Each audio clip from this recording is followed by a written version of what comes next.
ಅದ್ವೇಷ್ಟಾ ಸರ್ವಭೂತಾನಾಂ ಮೈತ್ರಂ ಕರಣ ಏವ ಚ ನಿರ್ಮಮೋ ನಿರಹಂಕಾರಂ ಸಮದುಃಖ ಸುಖಕ್ಷಮಿ. ಶ್ರೀ ಗುರು ರಾಘವೇಂದ್ರಾಯ ನಮಃ.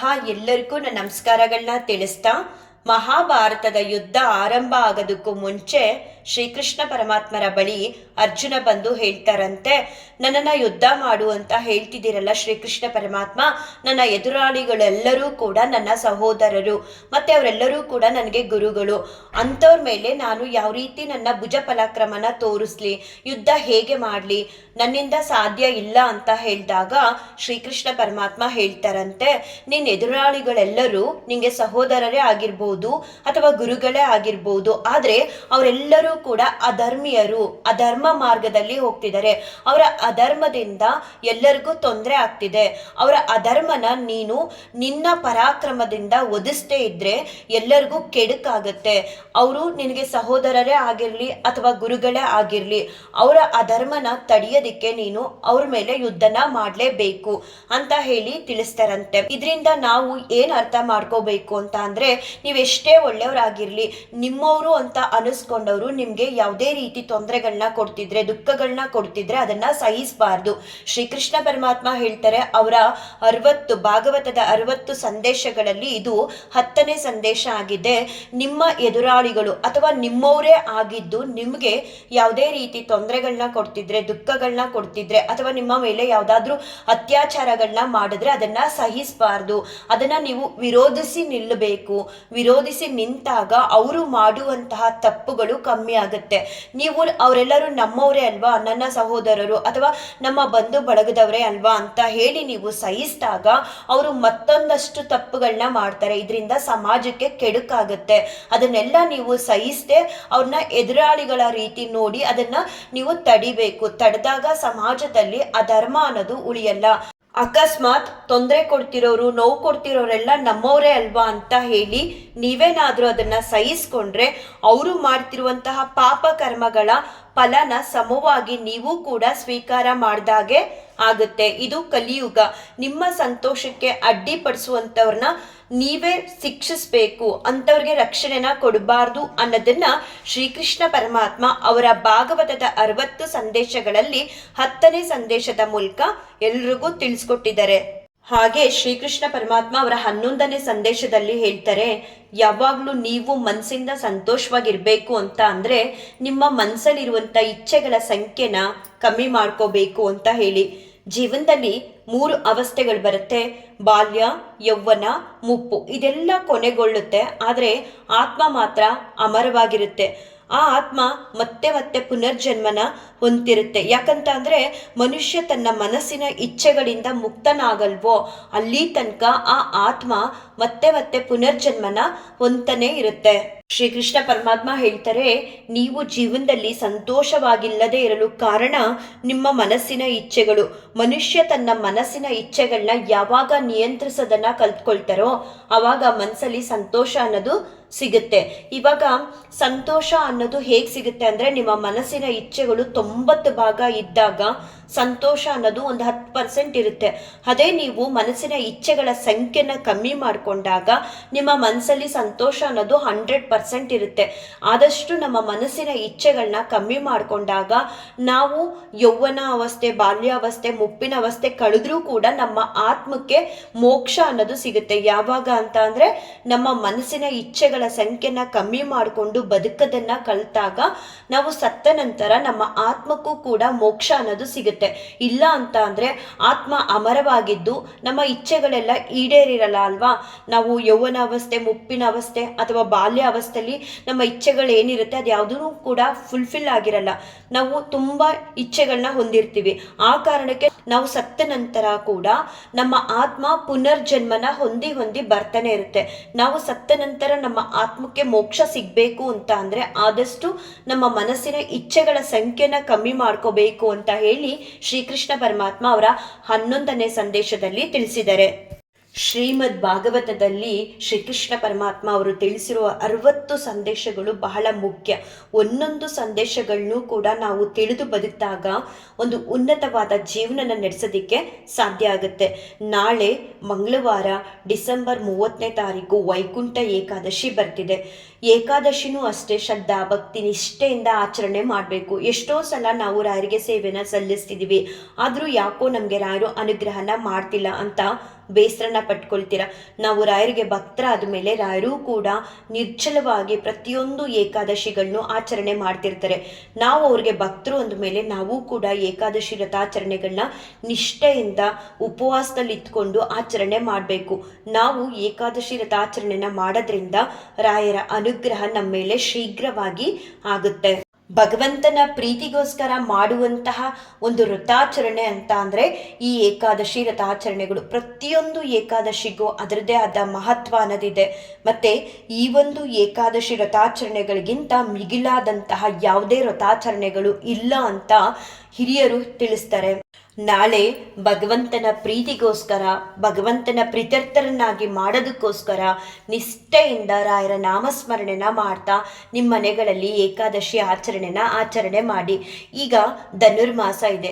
ಯಾರೆಲ್ಲ ಧನುರ್ಮಾಸನ ಪ್ರತಿದಿನ ಆಚರಣೆ ಮಾಡೋದಕ್ಕೆ ಸಾಧ್ಯ ಆಗಿರಲ್ವೋ ಅಂಥವರು ನಾಳೆ ವೈಕುಂಠ ಏಕಾದಶಿ ಜೊತೆಗೆ ಧನುರ್ಮಾಸ ಕೂಡ ಇದೆ.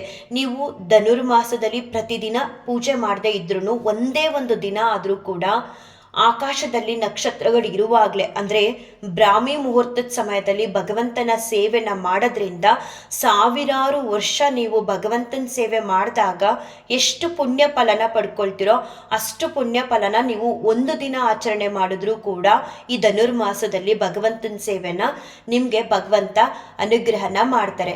ನಾಳೆ ವೈಕುಂಠ ಏಕಾದಶಿ ಆಚರಣೆ ಜೊತೆಗೆ ಧನುರ್ಮಾಸದ ಪೂಜೆನೂ ಕೂಡ ಮನೆಯಲ್ಲಿ ಮಾಡಿದ ಹಾಗೆ ಆಗುತ್ತೆ.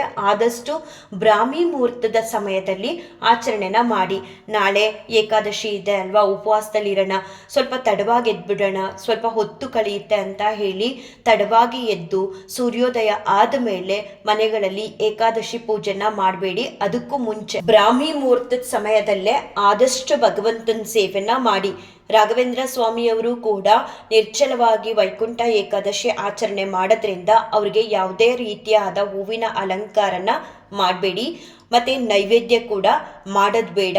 ನಿಮ್ಮನೇಲಿ ಮಹಾವಿಷ್ಣುವಿನ ಫೋಟೋ ಇದ್ದರೆ ಇಲ್ಲ ವಿಗ್ರಹಗಳಿದ್ದರೆ ಅದಕ್ಕೆ ಅಭಿಷೇಕನ ಮಾಡಿ, ಇಲ್ಲ ಫೋಟೋಗಳಿದ್ದರೆ ಅದಕ್ಕೆ ನೀವು ಹೂವಿನಿಂದ ಅಲಂಕಾರನ ಮಾಡಿ. ತುಳಸಿ ಬಹಳ ಶ್ರೇಷ್ಠ. ತುಳಸಿನ ನೀವು ಅರ್ಪಣೆ ಮಾಡಿ ಏನಾದರೂ ಸಿಹಿ ನೈವೇದ್ಯನ ಮಾಡಿ ಭಗವಂತನ ಸೇವೆನ ಮಾಡಿ ಭಗವಂತನ ಅನುಗ್ರಹ ಆಶೀರ್ವಾದನ ಪಡ್ಕೊಳ್ಳಿ. ಧನುರ್ಮಾಸ ಪ್ಲಸ್ ವೈಕುಂಠ ಏಕಾದಶಿ ಎರಡೂ ಇರೋದ್ರಿಂದ ನೀವು ಹೆಚ್ಚಿನ ಅನುಗ್ರಹನ ಬ್ರಾಹ್ಮಿ ಮುಹೂರ್ತದ ಸಮಯದಲ್ಲಿ ಭಗವಂತನ ಸೇವೆನ ಮಾಡೋದ್ರಿಂದ ಪಡ್ಕೋಬಹುದು. ಮತ್ತು ಆ ದಿನ ಯಾವುದೇ ಒಂದು ವ್ರತಾಚರಣೆ ಅಂತ ಮಾಡಿದಾಗ ಬರೀ ಏಕಾದಶಿ ವ್ರತಾಚರಣೆ ಅಂತ ಅಲ್ಲ, ಅಥವಾ ಗುರುವಾರ 5 ಗುರುವಾರ ನಾನು ವ್ರತ ಮಾಡ್ತೀನಿ ಅಂತ ಮಾಡಿದಾಗಲ್ಲ. ಪ್ರತಿಯೊಂದು ವ್ರತಾಚರಣೆ ಅಂತ ಹೇಳಿ ಏನೆಲ್ಲ ಆಚರಣೆ ಮಾಡ್ತಿರೋ ಅಂತಹ ದಿನಗಳಲ್ಲಿ ನೀವು ಅಪ್ಪಿ ತಪ್ಪಿಯು ವ್ರತಭಂಗ ಆಗದಿರೋ ಹಾಗೆ ನೋಡ್ಕೋಬೇಕು. ಅದು ಯಾವುದು ಅಂದರೆ ಸುಳ್ಳು ನುಡಿಬಾರ್ದು. ಆ ದಿನ ನೀವೆಷ್ಟು ನಿಷ್ಠೆಯಿಂದ ಸತ್ಯದಿಂದ ಇರ್ತಿರೋ ಅಷ್ಟು ಭಗವಂತನ ಅನುಗ್ರಹ ಆಗುತ್ತೆ. ಏಕಾದಶಿ ವ್ರತಾಚರಣೆ ಮಾಡ್ತೀನಿ ಅಂತ ಹೇಳಿ ಉಪವಾಸದಲ್ಲಿದ್ದು ಏನಾದರೂ ಅಪ್ಪಿ ತಪ್ಪಿ ನಿಮ್ಮ ಬಾಯಿಂದ ಸುಳ್ಳು ನುಡಿದ್ರೆ, ಹಿರಿಯರಿಗೆ ಅಗೌರವ ಸೂಚಿಸೋದು, ಈ ರೀತಿ ಎಲ್ಲ ಮಾಡಿದ್ರೆ ನೀವು ಮಾಡಿರುವಂತಹ ವ್ರತಾಚರಣೆಗೆ ನೀವೇ ಭಂಗನ ತಂದ್ಕೊಂಡಾಗೆ ಆಗುತ್ತೆ. ಆದಷ್ಟು ಕೋಪನ ಮಾಡಿಕೊಳ್ಳದೆ, ಅಸತ್ಯನ ನುಡಿದೆ ಸತ್ಯದಿಂದ ರಾಘವೇಂದ್ರ ಸ್ವಾಮಿಯವರ ನಾಮಸ್ಮರಣೆನ ಮಾಡ್ತಾ, ಮಹಾವಿಷ್ಣು ದೇವರ ನಾಮಸ್ಮರಣೆನ ಮಾಡ್ತಾ, ವಿಷ್ಣು ಸಹಸ್ರನಾಮನ ಹೇಳ್ತಾ, ವಿಷ್ಣು ಸಹಸ್ರನಾಮನ ಹೇಳೋದಕ್ಕೆ ಬರಲ್ಲ ಅಂದರೆ ಅರ್ಧ ಗಂಟೆ ಇಲ್ಲ 20 ನಿಮಿಷ ಭಗವಂತನ ಮುಂದೆ ಕೂತ್ಕೊಂಡು, ರಾಘವೇಂದ್ರ ಸ್ವಾಮಿಯವ್ರ ಮುಂದೆ ಕೂತ್ಕೊಂಡು ವಿಷ್ಣು ಸಹಸ್ರನಾಮನ ಫೋನಲ್ಲಿ ಹಾಕಿ ಕೇಳಿಸ್ಕೊಳ್ಳಿ. ಅಲ್ಲೂ ಕೂಡ ನಿಮಗೆ ಭಗವಂತ ಅನುಗ್ರಹನ ಮಾಡ್ತಾರೆ. ಮತ್ತು ಆ ದಿನ ಅನ್ನ ಪದಾರ್ಥಗಳನ್ನ ಯಾವುದೂ ಕೂಡ ಸೇವನೆ ಮಾಡಬಾರ್ದು. ನೀವಷ್ಟೇ ಅಲ್ಲ, ಒಂದು ಹಸು ಆಗಲಿ ಪ್ರಾಣಿ ಪಕ್ಷಿಗಳಿಗಾಗಲಿ ನೀವು ಆ ದಿನ ಅಂದರೆ ಪ್ರತಿಯೊಂದು ಏಕಾದಶಿಲೂ ಕೂಡ ಈ ನಿಯಮಗಳನ್ನ ಪಾಲಿಸಲೇಬೇಕು. ಅನ್ನನ ಬೇರೆ ಪ್ರಾಣಿ ಪಕ್ಷಿಗಳಿಗೂ ಕೂಡ ತಿನ್ನೋದಿಕ್ಕೆ ಕೊಡಬಾರ್ದು. ಇದರಿಂದ ಘೋರವಾದಂತಹ ಮಹಾಪಾಪನ ನೀವು ಕಟ್ಕೊಂಡ ಹಾಗೆ ಆಗತ್ತೆ. ಆ ಕಾರಣಕ್ಕೆ ಪ್ರಾಣಿ ಪಕ್ಷಿಗಳಿಗೂ ಕೂಡ ನೀವು ಏಕಾದಶಿ ದಿನ ಅನ್ನನ ಕೊಡಬೇಡಿ. ಹಾಗೆ ಮಧ್ಯಾಹ್ನ ಸಮಯದಲ್ಲಿ ನಿದ್ರೆ ಕೂಡ ಮಾಡಬಾರ್ದು. ಏಕಾದಶಿ ಆಚರಣೆ ಮಾಡ್ತಿದ್ದೀವಿ, ಸ್ವಲ್ಪ ರೆಸ್ಟ್ ಮಾಡಿಬಿಡೋಣ ಅಂತ ಹೇಳಿ ಬೆಡ್ ಮೇಲೆಲ್ಲ ಹೋಗಿ ಮಲಗೋದು, ಆ ರೀತಿ ಮಾಡಬಾರ್ದು. ಈ ಥರ ಎಲ್ಲ ಮಾಡಿದಾಗ ನೀವೆಷ್ಟು ನಿಷ್ಠೆಯಿಂದ ವ್ರತಾಚರಣೆಗಳನ್ನ ಮಾಡಿದ್ರೂ ಕೂಡ ಅದಕ್ಕೆ ನೀವೇ ಸ್ವತಃ ಭಂಗನ ಮಾಡಿದಾಗ ಆಗುತ್ತೆ. ಆ ಕಾರಣಕ್ಕೆ ನೆಲದ ಮೇಲೆ ಸುಮ್ಮನೆ ಮಲಗಿದ್ರು ಒಂದು 5 ನಿಮಿಷ ಕಣ್ಮುಚ್ಚದೆ ರೆಸ್ಟ್ ಮಾಡ್ತೀನಿ ಬೆನ್ನೋವು ಅಂತನೋ ಏನೋ ಹೇಳಿ ಮಲಗಿದ್ರೂ ಕೂಡ ಹಾಸಿಗೆ ಮೇಲೆ ಮಾತ್ರ ಅಪ್ಪಿ ತಪ್ಪಿಯೂ ಕೂಡ ಏಕಾದಶಿ ದಿನ ಮಲಗಿ ನಿದ್ರೆನ ಮಾಡಬಾರ್ದು. ಹಾಗೆ ಏಕಾದಶಿ ದಿನ ಉಪವಾಸದಲ್ಲಿದ್ದು ವ್ರತಾಚರಣೆ ಮಾಡುವಂಥವರು ನಿಮ್ಮನ್ನ ನೀವು ಹೆಚ್ಚಾಗಿ ಧಾರ್ಮಿಕವಾದ ಕೆಲಸ ಕಾರ್ಯಗಳಲ್ಲಿ ತೊಡಗಿಸ್ಕೋಬೇಕು. ನಾವು ಆಫೀಸ್ಗೆ ಹೋಗ್ತೀವಿ, ಕೆಲಸದಲ್ಲಿದ್ದೀವಿ ಅಂತ ಅನ್ನೋರು ಕೂತಾಗ ನಿಂತಾಗ ರಾಘವೇಂದ್ರ ಸ್ವಾಮಿಯವರ ನಾಮಸ್ಮರಣೆನ ಮಾಡಿದ್ರೆ ಸಾಕು, ನಿಮಗೆ ಭಗವಂತನ ಅನುಗ್ರಹ ಹೆಚ್ಚಾಗಿ ಆಗುತ್ತೆ. ಮನೇಲೇ ಇರುವಂಥವರು ನಿಮ್ಮ ಸುತ್ತಮುತ್ತ ಇರುವಂತಹ ಸತ್ಸಂಗಗಳಿಗೆ ಹೋಗಿ ಭಗವಂತನ ನಾಮಸ್ಮರಣೆ ಮತ್ತು ಭಗವಂತನ ಭಜನೆಗಳಲ್ಲಿ ನಿಮ್ಮನ್ನ ನೀವು ತೊಡಗಿಸ್ಕೋಬಹುದು. ಮತ್ತು ಆದಷ್ಟು ದಾನ ಧರ್ಮನ ಮಾಡಿ, ನಿಮ್ಮ ಕೈಲಾದಷ್ಟು. ಯಾರಿಗಾದರೂ ಬಡವ್ರಿಗೆ, ನಿಮ್ಗೆ ಯಾರಿಗೆ ಏನಾದರೂ ಕೊಡಬೇಕು ಅಂತ ಅನ್ಸಿದ್ರೆ ಏಕಾದಶಿ ದಿನ ದಾನ ಧರ್ಮನ ಮಾಡಿ ಭಗವಂತನ ಅನುಗ್ರಹನ ನೀವು ಹೆಚ್ಚಾಗಿ ಪಡ್ಕೋಬಹುದು. ಏಕಾದಶಿ ಅನ್ನೋದು ಒಂದು ರೀತಿ ಹಬ್ಬ ಇದ್ದಾಗೆ. ಬರೀ ನಾವು ಮಾತ್ರ ಉಪವಾಸದಲ್ಲಿರಲ್ಲ, ದೇವತೆಗಳು ಕೂಡ ಮಹಾವಿಷ್ಣುವನ್ನ ಪ್ರೀತ್ಯರ್ಥನಾಗಿ ಮಾಡೋದಕ್ಕೋಸ್ಕರ ಉಪವಾಸದಲ್ಲಿದ್ದು ಏಕಾದಶಿ ವ್ರತಾಚರಣೆನ ಮಾಡ್ತಾರೆ. ಎಷ್ಟೊಂದು ನಿಷ್ಠೆಯಿಂದ ನಾವು ಉಪವಾಸದಲ್ಲಿದ್ದು ಏಕಾದಶಿ ವ್ರತಾಚರಣೆನ ಮಾಡಿ ಈ ರೀತಿ ಸಣ್ಣ ಪುಟ್ಟ ತಪ್ಪುಗಳನ್ನ ಮಾಡೋದ್ರಿಂದ ವ್ರತಭಂಗನ ಮಾಡ್ಕೊಳ್ಳೋ ಹಾಗೆ ಮಾಡ್ಕೋಬಾರ್ದು. ನಿಷ್ಠೆಯಿಂದ ಜಾಗರೂಕತೆಯಿಂದ ಉಪವಾಸದಲ್ಲಿ ಇತ್ಕೊಂಡು ಸೈಲೆಂಟಾಗಿ, ಆದಷ್ಟು ನಮಗೆ ಕೋಪ ಜಾಸ್ತಿ, ಸಿಟ್ಟಾಗ್ತೀವಿ, ದುಡುಕಿ ಮಾತಾಡ್ತೀವಿ, ಅಗೌರವನ ಸೂಚಿಸ್ತೀವಿ ಗುರು ಹಿರಿಯರಿಗೆಲ್ಲ ಅಂತ ಅಂದಾಗ ಏಕಾದಶಿ ದಿನ ಆದಷ್ಟು ಮೌನವಾಗಿದ್ಕೊಂಡೆ ಏಕಾದಶಿ ವ್ರತಾಚರಣೆನ ಮಾಡಿ. ಒಂದು ರೀತಿ ಹಬ್ಬದ ವಾತಾವರಣ ಇರಲಿ ಮನೇಲಿ ಮತ್ತು ಮನಸ್ಸಲ್ಲಿ. ಆದರೆ ಉಪವಾಸದಲ್ಲಿ ಇರಬೇಕು. ಭಗವಂತನಿಗೆ 2 ತುಪ್ಪದ ದೀಪನ ಹಚ್ಚಿ ಸಾಧ್ಯ ಆದರೆ, ಇಲ್ಲ ನಿಮಗೆ ಅನುಕೂಲಕ್ಕೆ ತಕ್ಕ ಹಾಗೆ ಯಾವ ರೀತಿ ಎಣ್ಣೆನ ಬಳಸಿ ನೀವು ಮನೆಗಳಲ್ಲಿ ದೀಪನ ಹಚ್ಚುತ್ತೀರೋ ಅದೇ ರೀತಿ ಬ್ರಾಹ್ಮಿ ಮುಹೂರ್ತದ ಸಮಯದಲ್ಲೇ ಎದ್ದು ದೀಪಗಳನ್ನ ಬೆಳಗಿಸಿ ಭಗವಂತನ ಮುಂದೆ ನಿಮ್ಮ ಕೈಲಾದಷ್ಟು ಭಗವಂತನ ನಾಮಸ್ಮರಣೆನ ಮಾಡಿ ಭಗವಂತನ ಅನುಗ್ರಹನ ಪಡ್ಕೊಳ್ಳಿ. ಮತ್ತು ಅದೇ ದಿನ ನಿಮ್ಮೂರಲ್ಲಿ ಇರುವಂತಹ ಶ್ರೀಮನ್ ನಾರಾಯಣನ ದೇವಸ್ಥಾನಕ್ಕೆ ತೆರಳಿ ಉತ್ತರ ದ್ವಾರದಿಂದ ಭಗವಂತನ ದರ್ಶನನ ಪಡ್ಕೊಳ್ಳಿ. ಭಗವಂತನ ಅನುಗ್ರಹ ಹೆಚ್ಚಾಗಿ ಸಿಗುತ್ತೆ. ಶ್ರೀಮನ್ ನಾರಾಯಣನ ದರ್ಶನನ ಮಾಡೋದ್ರಿಂದ ವೈಕುಂಠ ಏಕಾದಶಿ ದಿನ ಆರೋಗ್ಯ, ಆಯಸ್ಸು, ನೆಮ್ಮದಿ, ಸುಖ, ಶಾಂತಿ, ಯಶಸ್ಸು ಎಲ್ಲವೂ ಕೂಡ ಸಿಗುತ್ತೆ ಅಂತ ಪುರಾಣಗಳಲ್ಲೂ ಕೂಡ ತಿಳಿಸ್ತಾರೆ. ಹಾಗೆ ಹಿರಿಯರು ಕೂಡ ಹೇಳ್ತಾರೆ. ಯಾವುದೂ ಕೂಡ ಕಷ್ಟ ಅಂತ ಅನ್ಸಲ್ಲ. 15 ದಿನಗಳಿಗೊಮ್ಮೆ ಬರುವಂತಹ ಏಕಾದಶಿಗಳನ್ನ ನೀವು ಎಷ್ಟು ನಿಷ್ಠೆಯಿಂದ ಆಚರಣೆ ಮಾಡ್ತಿರೋ ಅಷ್ಟು ಭಗವಂತ ನಿಮಗೆ ಒಲ್ದು ಬರ್ತಾರೆ. ಮತ್ತು ಗುರು ರಾಘವೇಂದ್ರ ಸ್ವಾಮಿಯವರ ಅನುಗ್ರಹ ಕೂಡ ಹೆಚ್ಚಾಗಿ ಆಗುತ್ತೆ. ಊಹೆನೇ ಮಾಡ್ಕೊಳ್ಳೋಕ್ಕೆ ಸಾಧ್ಯ ಇಲ್ಲ, ಅಷ್ಟು ಅನುಗ್ರಹನ ನೀವು ರಾಘವೇಂದ್ರ ಸ್ವಾಮಿಯವರಿಂದ ಪಡ್ಕೋಬಹುದು. ಏಕಾದಶಿ ಆಚರಣೆ ಮಾಡೋದ್ರಿಂದ ನಿಮ್ಮ ಸರ್ವ ಪಾಪ ಕರ್ಮಗಳು ಕೂಡ ನಿಮ್ಮಿಂದ ಕಳೆದು ಭಗವಂತ ನಿಮಗೆ ಇಷ್ಟಾರ್ಥಗಳನ್ನೆಲ್ಲ ಅನುಗ್ರಹಿಸಿ ನಿಮ್ಮ ಕಷ್ಟ ಕಾರ್ಪಣ್ಯಗಳನ್ನೆಲ್ಲ ನಿಮ್ಮಿಂದ ದೂರ ಮಾಡಿ ನೆಮ್ಮದಿ ಅನ್ನೋದನ್ನ ಕರುಣಿಸ್ತಾರೆ. 14 ವರ್ಷ 15 ವರ್ಷ ಮೇಲ್ಪಟ್ಟ ಮಕ್ಕಳಿಂದ 60-70 ವರ್ಷ ಆದವ್ರವರೆಗೂ ಕೂಡ ಏಕಾದಶಿ ವ್ರತಾಚರಣೆನ ಉಪವಾಸದಲ್ಲಿ ಇತ್ಕೊಂಡು ಆಚರಣೆ ಮಾಡ್ಬೋದು. ಮಾಡುವಂತಹ ಪ್ರಯತ್ನನ ಮಾಡಿ ಭಗವಂತನ ಅನುಗ್ರಹನ ಪಡ್ಕೊಳ್ಳಿ. ನಿಮ್ಮೆಲ್ಲ ದುಃಖಗಳು ಕೂಡ ಪರಿಹಾರ ಮಾಡ್ತಾರೆ ಭಗವಂತ. ನಿಮ್ಮೆಲ್ಲ ಇಷ್ಟಾರ್ಥಗಳನ್ನು ಕೂಡ ಅನುಗ್ರಹ ಮಾಡ್ತಾರೆ. ನಾವು ಏಕಾದಶಿ ವ್ರತಾಚರಣೆನ ಆಚರಣೆ ಮಾಡಬೇಕು. ಅವಾಗಲೇ ಹೇಳ್ದಾಗೆ ಏಕಾದಶಿ ವ್ರತಾಚರಣೆಗಳಿಗಿಂತ ಮಿಗಿಲಾದಂತಹ ವ್ರತಾಚರಣೆಗಳು ಯಾವುದೂ ಇಲ್ಲ ಭಗವಂತನ ಅನುಗ್ರಹನ ಪಡ್ಕೊಳ್ಳೋದಿಕ್ಕೆ, ಹಾಗೆ ಭಗವಂತನ ಪ್ರೀತ್ಯರ್ಥರನ್ನಾಗಿ ಮಾಡೋದಿಕ್ಕೆ. ಅಂದರೆ ಭಗವಂತನ ಪ್ರೀತಿಗೋಸ್ಕರ ಮಾಡುವಂತಹ ಏಕಾದಶಿ ವ್ರತಾಚರಣೆಗಿಂತ ಮಿಗಿಲಾದಂತಹ ಯಾವುದೇ ವ್ರತಾಚರಣೆಗಳು ಇಲ್ಲ. ಯಾರೂ ಕೂಡ ಮಿಸ್ ಮಾಡ್ಕೊಳ್ದೆ ಏಕಾದಶಿ ಉಪವಾಸದಲ್ಲಿದ್ದು ಏಕಾದಶಿ ವ್ರತಾಚರಣೆನ ಆಚರಣೆ ಮಾಡಿ. ಮುಂಚೆನೇ ಹೇಳ್ದಾಗೆ ತುಂಬ ಕಟ್ಟುನಿಟ್ಟಿಂದ ಉಪವಾಸದಲ್ಲೆಲ್ಲ ಇದ್ದು ನಿಮ್ಮ ವ್ರತಾಚರಣೆಗೆ ನೀವೇ ಭಂಗನ ತಂದ್ಕೋಬೇಡಿ. ಮೀನ್ಸ್ ಕೋಪ ಮಾಡ್ಕೋಬಾರ್ದು, ಗುರು ಹಿರಿಯರಿಗೆ ಅಗೌರವನ ಸೂಚಿಸಬಾರ್ದು, ಮತ್ತು ಅಸತ್ಯನ ನುಡಿಬಾರ್ದು. ಯಾವಾಗಲೂ ಸತ್ಯನೇ ನುಡಿಬೇಕು. ಮತ್ತು ವಿನಾಕಾರಣ ಬೇರೆಯವ್ರನ್ನ ಶಪಿಸಬಾರ್ದು, ಮೀನ್ಸ್ ನಿಂದಿಸಬಾರ್ದು.